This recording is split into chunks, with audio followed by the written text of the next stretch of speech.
بات کیجئے سیدنا فاروق اعظم کی، میرے بعد کو نبی ہوتا تو عمر ہوتا۔ آپ اشتہار دیتے ہیں کہ ہمیں ایک سیٹ کے لیے اشتہار دیتے ہیں کہ ہمیں بندہ چاہیے، اتنی جماعتیں پاس ہو، یہ ڈپلومہ اس کے پاس ہو، پھر آپ ایک بندے کو سلیکٹ کر لیتے ہیں، اس کی تنخواہ جاری کر دیتے ہیں، پھر ایک بندہ آتا ہے جو اپنی درخواست آپ کے سامنے رکھتا ہے، کسی گوانڈی کی سفارش ڈلواتا ہے یا رشتہ دار کی سفارش ڈلواتا ہے،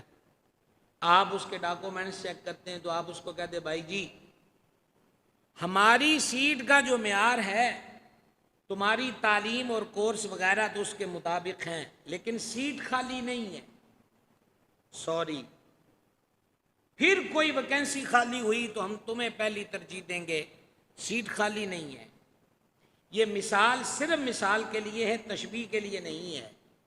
میں آخری نبی ہوں، میرے بعد نبی کوئی نہیں،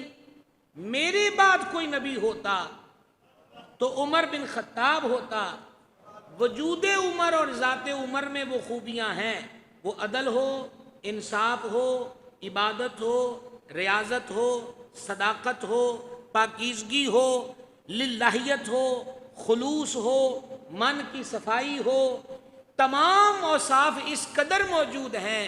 کہ حضرت عمر فاروق رضی اللہ عنہ کے لیے حضور فرما رہے ہیں کسی نقیب کا جملہ نہیں،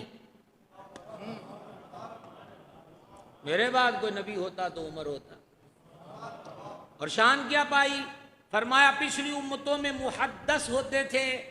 محدث جن کے دلوں پر الہام الہی ہو،